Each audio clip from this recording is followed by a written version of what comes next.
다 같이 일어나셔서 오늘 하나님의 말씀 같이 합독하겠습니다. 사도행전 21장 10절부터 14절까지 말씀입니다. 함께 합독합니다. 우리가 여러 날 머물러 있는 동안에 아가보라는 예언자가 유대에서 내려와 우리에게 와서 바울의 허리띠를 가져다가 자기 손과 발을 묶고서 말하였다. 유대 사람이 예루살렘에서 이 허리띠 임자를 이와 같이 묶어서 이방 사람의 손에 넘겨줄 것이라고 성령이 말씀하십니다. 이 말을 듣고 그곳 사람들과 함께 우리는 바울에게 예루살렘으로 올라가지 말라고 간곡히 만류하였다. 그때 바울이 대답하였다. 왜들 이렇게 울면서 내 마음을 아프게 하십니까? 나는 주 예수의 이름을 위해서 예루살렘에서 결박을 당할 것뿐만 아니라 죽을 것까지도 각오하고 있습니다. 바울이 우리의 만류를 받아들이지 않으므로 우리는 주님의 뜻이 이루어지기를 빕니다 하고는 더 말하지 않았다. 아멘. 우리는 누구나 인생에서 성공하기를 원합니다. 성공을 위해서 열심히 공부하고요, 또 열심히 일하고, 어떤 경우에는 성공을 위해서 수단과 방법을 가리지 않기도 합니다. 그런데 참된 인생의 성공은 그리스도 안에서만 가능하다는 것을 알아야 합니다. 이런 면에서 이 사도 바울은 누구보다도 성공적인 인생을 살았습니다. 사도 바울은 제3차 전도여행을 마치고 예루살렘으로 돌아가던 중에 이 밀레도에서 에베소 교회의 장로들을 부릅니다. 예루살렘으로 향하는 사도 바울은 이제 마지막이라는 심정이었습니다. 예루살렘으로 돌아가면 투옥과 환난이 기다리고 있었다는 것을 성령님께서 이미 알려주셨기 때문입니다. 그럼에도 예루살렘으로 기꺼이 갔던 것은 땅끝까지 복음이 전파되도록 하려는 하나님의 그 뜻에 순종하기 위함이었습니다. 마침내 이 두로 육지에 올라서 도착한 바울은 그곳에서 제자들을 찾아서 만납니다. 두로의 성도들은 성령 충만했습니다. 이제 예루살렘에 가면 바울에게 환난이 기다리고 있다는 것을 성령께서 알려주셨기 때문에 그들은 바울에게 예루살렘에 가지 말라고 간곡하게 말렸습니다. 오늘 읽지는 않았지만 4절 이하의 말씀을 보면 사도 바울을 사랑하고 아끼는 그들의 이 마음이 느껴집니다. 결국은 바울을 예루살렘으로 떠나보내면서 환송하는 모습이 정말 아름다운데요, 5절 하반절부터 6절 상반절 같이 읽습니다. 시작. 모든 제자가 아이들과 함께 우리를 성 밖에까지 배웅하였다. 바닷가에서 우리는 무릎을 꿇고 기도를 하고 서로 작별 인사를 나누었다. 아멘. 아내와 또 아이들까지 함께 이 배웅하러 나온 이 모습을 보면 참 여기서 너무나도 따뜻한 그런 사랑이 느껴집니다. 우리가 믿음의 이 공동체 안에 이렇게 따뜻한 사랑이 있어야 합니다. 한편 예수님을 만난 이후에 이렇게 평생을 복음을 전하면서 증인의 삶을 살았던 이 사도 바울은요, 세상을 떠날 때가 되었을 때 이렇게 고백합니다. 디모데후서 4장 7절 8절 말씀 같이 읽습니다. 시작. 나는 선한 싸움을 다 싸우고 달려갈 길을 마치고 믿음을 지켰습니다. 이제는 나를 위하여 의의 면류관이 마련되어 있으므로 의로운 재판장이신 주님께서 그날에 그것을 나에게 주실 것이며. 아멘. 나는 선한 싸움을 다 싸우고 달려갈 길을 마치고 믿음을 지켰습니다. 정말 이 땅에서의 인생을 마치면서 너무나도 멋진 고백 아닙니까? 사도 바울은 정말 후회 없는 인생, 성공적인 그런 인생을 살았습니다. 저도 인생을 마칠 때 사도 바울과 같은 이런 고백을 하기를 원합니다. 선한 싸움을 다 싸우고 달려갈 길을 마치고 믿음을 지켰습니다. 오늘 본문을 기초로 사도 바울처럼 이렇게 인생에서 성공하려면 어떻게 해야 하는지, 그 성공의 비결이 어디에 있는지 살펴보도록 하겠습니다. 첫 번째 우리 같이 읽습니다. 시작. 부르심의 상을 바라보며 인생의 목적과 방향을 분명히 하라. 뭘 바라봐요? 부르심의 상을 바라보는 거예요. 정말 최선을 다하며 정말 열심히 살았는데 올바른 인생과는 정반대 방향으로 인생을 살았다면 얼마나 억울하고 후회가 되겠습니까? 한 번 주어진 인생인데 되돌릴 수도 없지 않습니까? 그런데 인생의 목적과 방향이 바르고 분명하면요, 설령 원하는 것을 얻지 못했다 하더라도 적어도 후회 없는 인생을 살 수가 있습니다. 저는 예수님을 만나기 전까지 인생의 목적이 무엇인지 몰랐습니다. 그래서 고시 공부를 하면서도 인생의 의미를 찾지 못하고 긴 방황의 시간을 보냈습니다. 근데 예수님을 만났을 때 그 모든 것이 분명해졌습니다. 예수님을 만난 이후 저의 삶은 완전히 달라지게 되었고요, 하루하루의 삶이 정말 행복했습니다. 그래서 30여 년 전의 일이지만 예수님을 만났을 때의 기쁨과 감격을 지금까지도 생생하게 기억하고 있습니다. 성경은 우리 인생의 목적이 어디에 있는지 분명하게 말씀하고 있습니다. 고린도전서 10장 31절 함께 읽습니다. 시작.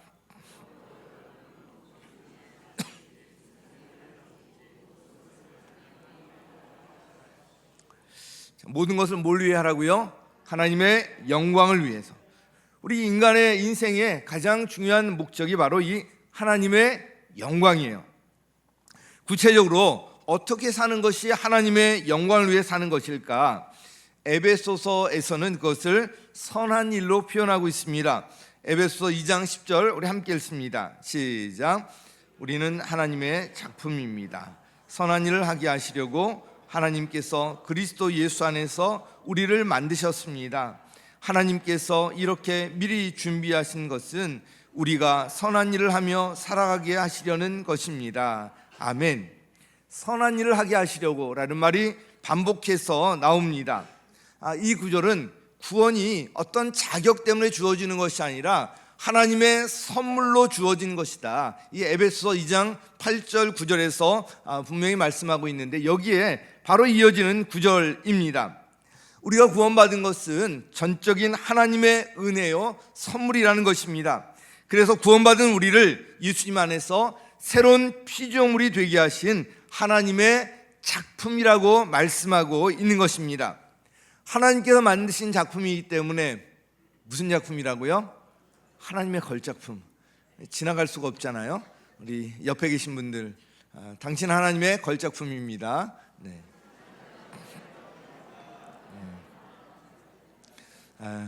오랜만에 하니까 이 감동이 없는 것 같아요. 정말 진심을 가지고 당신 하나님의 걸작품입니다. 같이 시작.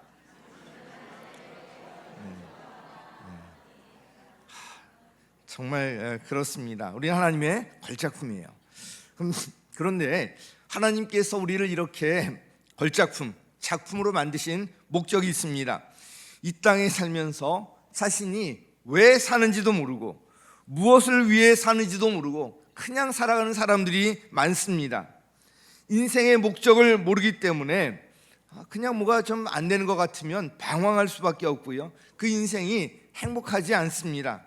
그러나 우리에게는 분명한 인생의 목적이 있다는 것, 얼마나 감사한지요. 그 목적이 바로 여기서 선한 일이라고 말씀하고 있습니다. 자, 그러면 이 선한 일이 과연 무엇일까요? 마가복음 10장 18절 말씀을 보면 예수님께서 말씀하시는데요, 하나님 한 분밖에는 선한 분이 없다, 이렇게 말씀하셨거든요.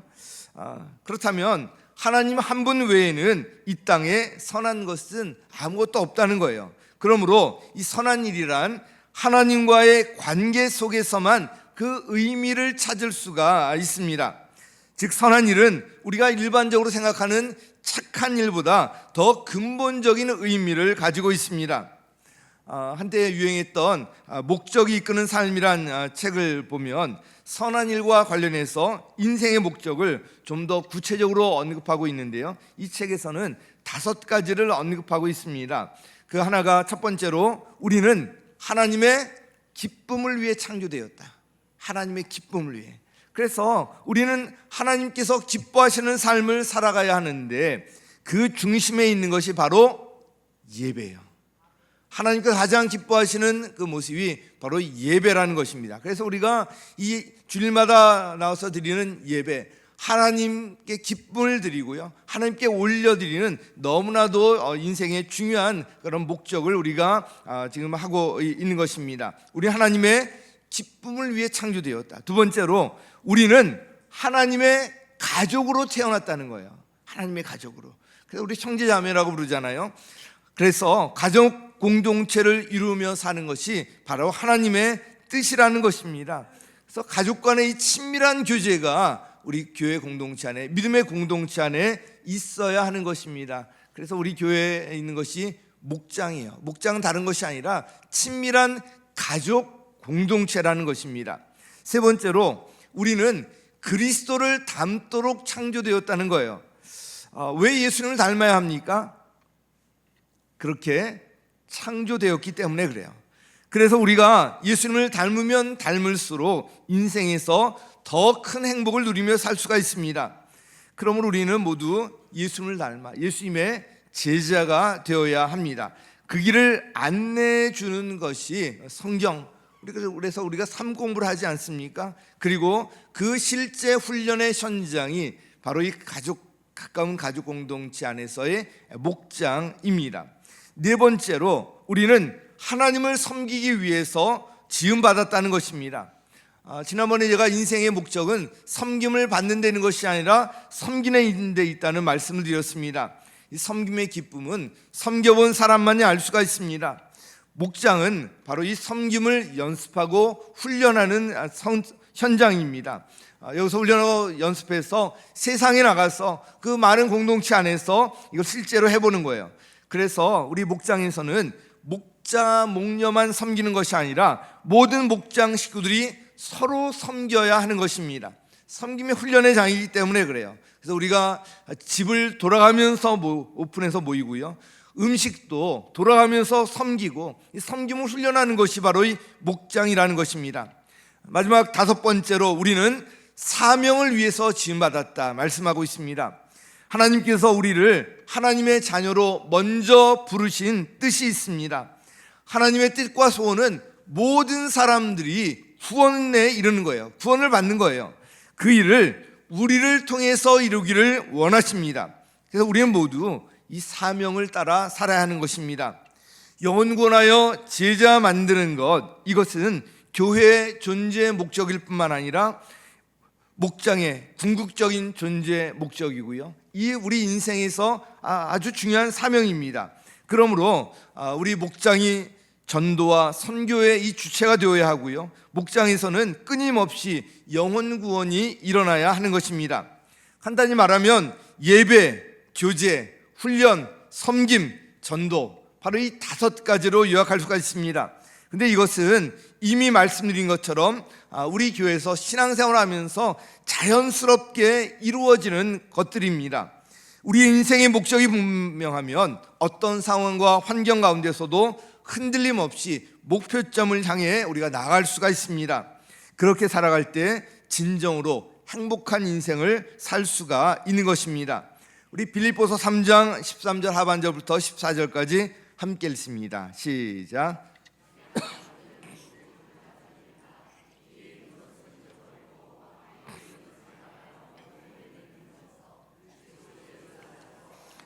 위로부터 부르신 그 부르심의 상을 받으려고 목표점을 바라보고 달려가고 있습니다. 아멘. 우리 신앙생활을 신앙의 경주에 이제 비유하고 있는데요, 하나님께서 맡겨주신 일들, 특별히 목자, 목녀로서 사역하는 것 쉽지 않은 길이지만 그것을 기쁨으로 감당하는 비결이 바로 여기에 있습니다. 그 시선이 바로 이 부르심의 상을 향해 있어야 하는 거예요.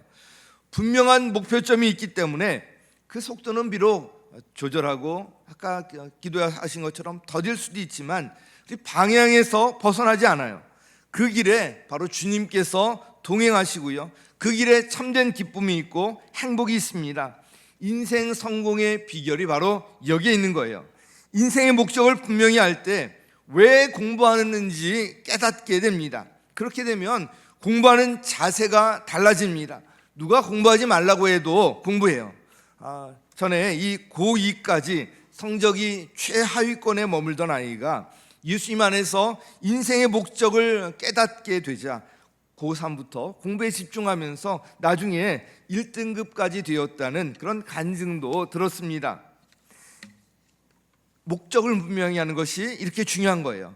우리 인생의 목적을 분명히 할 때 왜 직장을 하는지, 왜 사업을 하고 일을 해야 하는지 비로소 깨닫게 됩니다. 그러면 일터에서의 우리 일하는 삶의 자세가 달라지게 됩니다.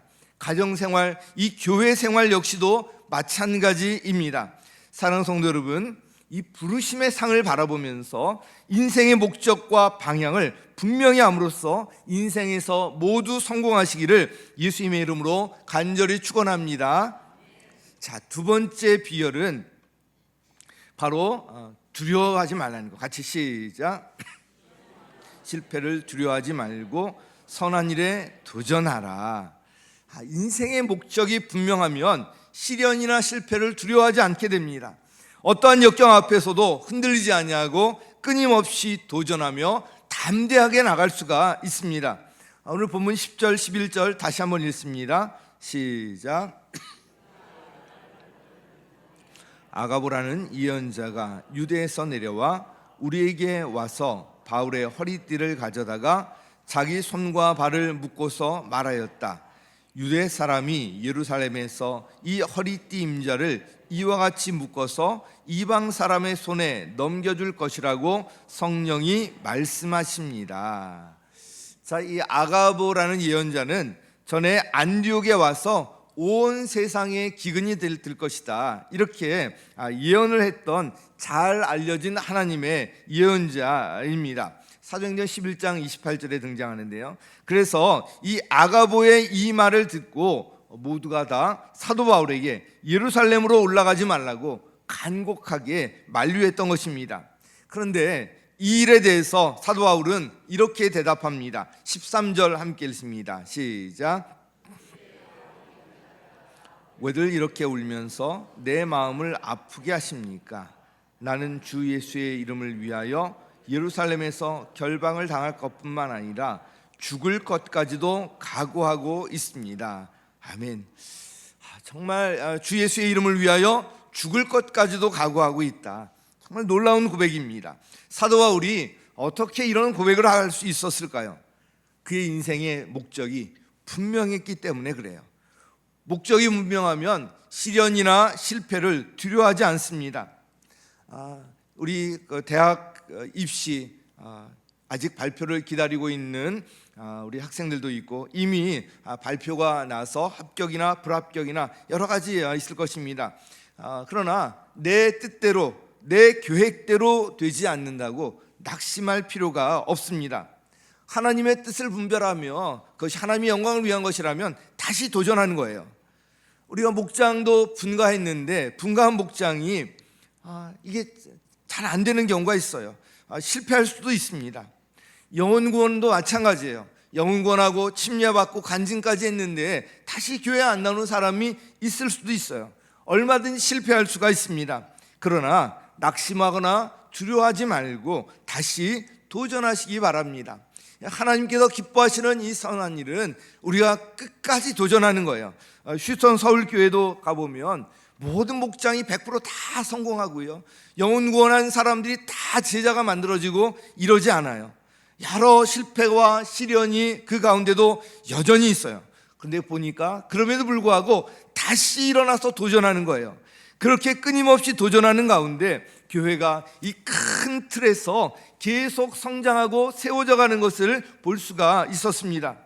우리의 인생의 목적이 분명하면 시련이나 실패 두려워하지 않게 됩니다. 인생의 목적이 분명하면 그것을 두려워하는 것이 아니라 실패하더라도 낙심하지 않습니다. 오히려 이 일을 통해서 하나님께서 이루실 더 큰 일들에 대한 기대를 갖게 됩니다. 목적이 분명할 때 하나님께서 도우실 것이고요, 결국은 모든 것이 합력하여서 선을 이루게 하실 것을 믿기 때문입니다. 이 믿음으로 우리가 다시 도전하는 것입니다. 마지막 세 번째로 그 비결이 어디에 있는가? 같이 하나님 나라의 시선을 고정하는 거예요. 같이 시작. 하나님 나라의 그릇의 크기를 키우라. 이 그릇의 크기를 키우는 건 우리가 실패를 통해서 더 키울 수가 있고요, 이런 어려운 시련을 겪으면서 더 키울 수가 있습니다. 우리 자녀들이 심한 그런 질병을 앓고 나서 얘가 부쩍 컸네, 이렇게 우리가 생각하는 때가 많이 있잖아요. 바로 그렇습니다. 인생에서 성공하기 위해서 우리 꼭 기억할 것이 우리 자신의 그릇의 크기를 키우라는 것입니다. 우리 좀 가슴을 좀 넓히고요, 다른 사람을 좀 더 포용할 줄 알고요, 자신의 내면을 무엇인지 담을 수 있는 넉넉한 그릇으로 만들어 가야 한다는 것입니다. 어떤 일로 상처를 받고 그 상처에 갇혀서 헤어나오지 못하는 사람들을 보면 참으로 안타깝습니다. 거기에서 빠져나와야 돼요. 우리 오늘 본문 한번 보시겠습니다. 8절 같이 읽습니다. 시작. 그것을 떠나서 가이사랴에 이르렀다. 7사람 가운데 한 사람인 전도자 빌립의 집에 들어가서 그와 함께 머물게 되었다. 자, 이 사도 바울이 이 빌립의 집에 머물게 되었다는 것 짧게 기록되어 있는데요. 그런데 이 만남을 우리가 그냥 지나칠 수가 없습니다. 빌립은 7 집사로 일컬어지는 사람 중에 한 사람입니다. 스데반과 함께 활발한 사역을 펼쳤던 인물입니다. 이 빌립이 어디 가서 복음을 처음에 전했죠? 사마리아, 그죠? 사마리아 성에 가서 복음을 전했을 때 큰 기쁨이 사마리아 성에 넘치게 되었고요, 에티오피아 내시에게 복음을 전하여서 그에게 바로 침례를 주고요, 복음이 이 아프리카에까지 전파되는데 큰 역할을 했던 인물입니다. 사도 바울 일행은 이 빌립의 집에서 머물게 되는데, 과거에 그들 사이에 있었던 일을 알게 되면 세상적으로 볼 때 바울이 이 빌립의 집에 머물고 신세를 진다는 것 있을 수 없는 일이었습니다. 빌립에게 있어서 바울은 세상적으로 말하면 원수지간이었어요. 자신과 함께 7 집사 중 하나로 세워졌던, 그래서 활발한 사역을 펼쳤던 스데반, 그의 순교로 박해가 강화되었고요, 빌립도 예루살렘을 떠나서 이 사마리아로 피해야만 했는데 그 원흉 중에 한 사람이 바로 사울이라는 청년이었던 것입니다. 사도행전 8장 3절 같이 읽습니다. 시작. 그는 집집마다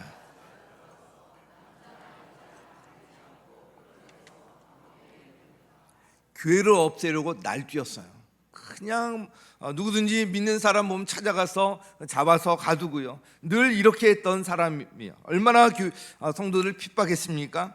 근데 지금 이 사도 바울이 빌립의 집에 머물며 신세를 지고 있어요. 도움을 받고 있어요. 비록 오랜 시간이 지난 뒤였지만 이렇게 하는 것이 결코 쉬운 일은 아니었을 것입니다.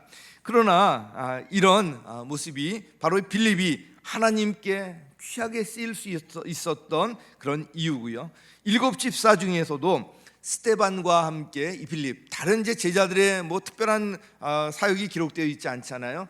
스데반과 빌립, 그가 이렇게 쓰임 받으며 인생에서 성공할 수 있었던 비결이 저는 여기에 있다고 봅니다. 둘의 만남은 세상적으로는 이해가 안 가는 일일 수도 있지만 그리스도 안에서 가능한 일이었습니다. 우리 교회와 목장에서 우리 성도들에게 이런 모습이 있어야 합니다. 이와 관련해서 우리가 꼭 기억할 말씀이 있는데요, 에베소 4장 32절 우리 함께 읽습니다. 시작. 서로 친절히 대하며 불쌍히 여기며 하나님께서 그리스도 안에서 여러분을 용서하신 것과 같이 서로 용서하십시오. 아멘.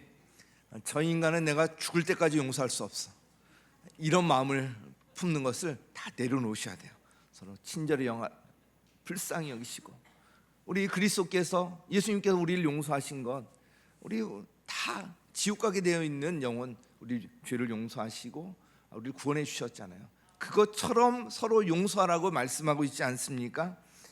우리 가족 간에, 또 부부지 간에, 성도들 간에, 목장 식구 서로 간에 바로 이런 모습이 반드시 필요합니다. 우리 성도는 세상과 달라야 하는 것입니다. 특히 이 구절에서도 나와 있듯이 예수님께서 가장 강조하신 덕목 중에 하나가 바로 이 용서입니다. 하나님 사랑의 구체적인 표현이 바로 이 용서인데요, 우리는 모두 하나님의 용서가 있었기 때문에 이 자리에 있게 되었다는 것을 잊지 말아야 합니다. 마지막으로 앞에 언급했던 구절을 다시 한번 보도록 하겠습니다. 빌립보서 3장 13절 14절 말씀 같이 읽습니다. 시작. 뒤에 있는 것은 잊어버리고 앞에 있는 것을 향하여 몸을 내밀면서 그리스도 예수 안에서 하나님께서 위로부터 부르신 그 부르심의 상을 받으려고 목표점을 바라보고 달려가고 있습니다. 아멘. 과거에 있는 것은 잊어버리고 앞에 있는 것을 향하여 몸을 내밀면서, 너무나 우리 인생이 소중하지 않습니까? 과거에 매여서 더 이상 앞으로 나가지 못하면 내 인생이 너무나도 손해인 것입니다. 과거의 상처, 아픔, 실패 등 나를 얽매고 있던 모든 것에서 빠져나와야 합니다. 그리고 이 부르심의 상을 예비하고 계시는 그 우리의 목표점인 예수님을 바라보며 나가는 것입니다. 어떻게 해요? 앞에 있는 걸 향하여 몸을 내밀면서 2026년이 여러분에게 이런 한 해가 되기를 바랍니다. 과거의 매임에서 자염을 얻고요, 시선을 예수님을 온전히 향하게 고정하여서 자신의 그릇을 키워가고요, 다시 일어나서 몸을 내밀면서 신앙의 경주를 힘있게 이어나가시기를 예수님의 이름으로 간절히 축원합니다. 오늘 인생 성공의 비결이라는 제목으로 참된 성공을 위해서 어떻게 해야 될지 세 가지 말씀드렸습니다. 첫째로, 부르심의 상을 바라보면서 인생의 목적과 방향을 분명히 하라는 것입니다. 그럴 때 흔들림 없는 인생 살아갈 수가 있어요. 후회 없는 인생을 살 수가 있습니다. 둘째로, 시련이나 실패를 두려워하지 말고 끊임없이 선한 일에 도전하시기 바랍니다. 그 길에 예수님께서 함께 하시는 증거가 따르게 됩니다. 마지막 세 번째로, 하나님 나라의 시선을 고정하고요, 자신의 그릇의 크기를 키워가시기 바랍니다. 이것이 바로 예수님을 닮아가는 거예요. 사랑하는 성도 여러분, 오늘 말씀이 하나님의 음성으로 들리고요, 새로운 도전이 되길 바랍니다. 이 땅에 한 번 우리 주어진 인생 정말 성공하며 살아야 하지 않겠습니까? 오늘 말씀을 기억하시고 2026년 올 한 해, 그리고 여러분의 평생을 하나님의 영광을 위해 귀하게 쓰임받으면서 후회 없는 인생을 살고 인생에서 모두 진정으로 성공하시기를 예수님의 이름으로 간절히 축원합니다.